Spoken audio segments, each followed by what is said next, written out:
Isang legendaryong karinderya na naman ang ating pinuntahan dito sa may barangay Tangare sa bayan ng Nabotas. Nagsimula kasi sila ng 1980s hanggang ngayon ay namamayagpag pa rin ang mga lutong ulam niya. At sa mahigit 20 putahe na kanilang niluluto, bihirang-bihira silang materan. Kasi naman sa loob ng 4 na oras, ubos ang kanilang paninda. Walang tulak kabigin, lahat ng ulam nila ay masarap. At ito nga mga patunay kung ano yung mga hanap ng mga customer dito sa kay Aling BG. Lutong ulam. Ano yung binabalik-balikan mo rito, Bin?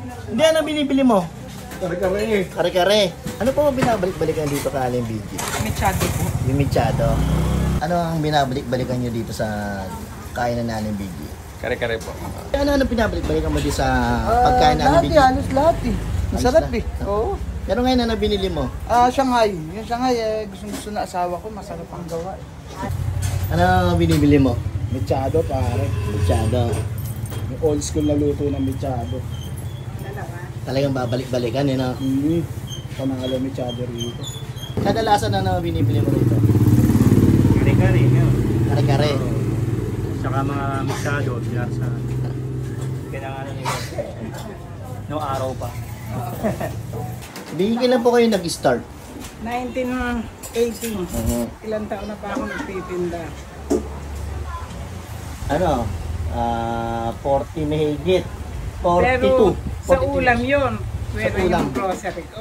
Dati may grocery pa kayo. 1968, nag-umpisa na ako ng grocery. Kaya wala pang ulam mo yun? Wala pa. Pero nagtinda ako ng ulam na sariwa. Parang palengke. Tapos natuto ako magtinda ng luto. Dumae ang suki ko, nag-concentrate ako sa isang hanap buhay. Kasi nagkakaedad eh. Kaya hindi ko na kayang lahat gampanan. Pero lahat po kayo lahat nagluluto niyan? Oo. Tsaka ano nga pala yung specialty niyo dito? Kare-kare, michado, hamonado. Yun talaga ang pinipilahan, no? Yung lagi. Ano gusto niya? Michado. Ilan? Michado talagang... Magkano po ito? Paksiw na lechon yun. Paksiw na lechon. Paksiw na lechon. Isang mechado. Isang mechado. Isang paksiw. Kasi yung michado nyo, talagang may mitya. Oo, talaga. Ay, ako na yung sasache. Yan na talagang original na michado. May mitya, kaya nga michado. Oo. Yung iba kasi na kikita natin sa ibang purong baka lang. Purong baka, sasabihin nila, Michado. Talaga may mitya. Yan talaga may mitya. Talagang lutong bahayan. Ayan, no? Tsaka yung sarsa niya, talagang katas talaga ng baka. Hindi yung... Saka maraming sibuyas. Oo, yan. doon lumalabas yung sarsa niya. Yung po yung mitya nasa gitna. Yan, yung taba. Yan ang gusto ng tao. Tumatanggap ako ng mga kung may nagpapaluto. 220. Paluto, hindi cater. Paluto. Paluto. Opo. Nakita niyo naman po yung tao, talagang walang patid yung punta dito. Mga suki na ni Aling BG yan dito kasi pag sinabi yung BG, pagkain ni Aling BG, dinadayo ho talaga yan. Hindi lang araw ng Sabado, kundi araw-araw po, di ba? Oo, araw-araw. Linggo lang wala kayong Linggo tinda. wala. Linggo.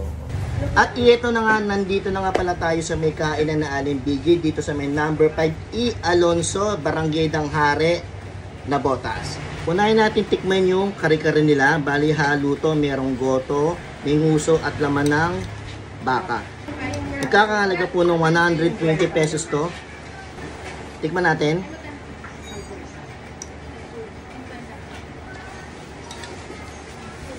Nandun yung lasa ng mani, tsokolate, at yung ginamit niyang tsokolate dito yung talagang tsokolate. Pang kare-kare talaga po nilagay yung tsokolate dito. Kaya malasa po mga kabayaw. Bagong alamang. Isa pa. Tapos hala na. Ayan. Cheers. Ang sarap ng sauce ng kare-kare, lalo na pag pinatira mo ng bagoong. Naku, grabe. Parang lutong bahay talaga. Napakasarap. Next naman po natin yung michado niya. Ito po yung isa sa pinipilahan dito kay Aling BG, ang michado. Nagkakalaga nga pala ng 120, isang order ng michado. Kaya babalik-balikan talaga to. Napakasarap ng michado niya. Talagang parang lutong bahay. Grabe. Sus pa lang, panalo na. Sus pa lang, ulam na. At isa rin bestseller sa kanila, yung hamonado. 2 pirasong hamonado, 80 pesos lang. Kakaibang atake naman tong hamonado niya.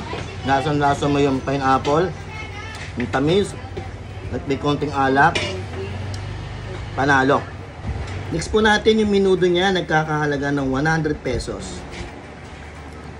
Ang sarap ng minudo niya, hindi maalat, tamang-tama.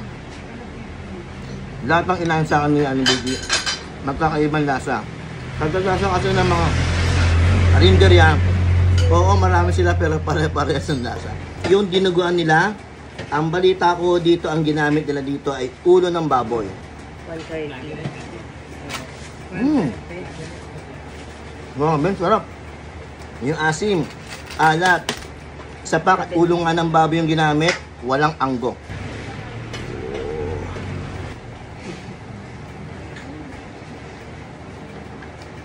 Nagkakahalaga ng po ng 50 pesos lang yan. May gulay ka na.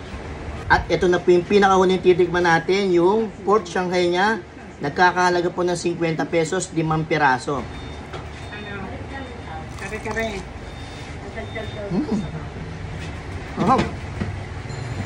Okay mga kabayaw. Hanggang sa muli.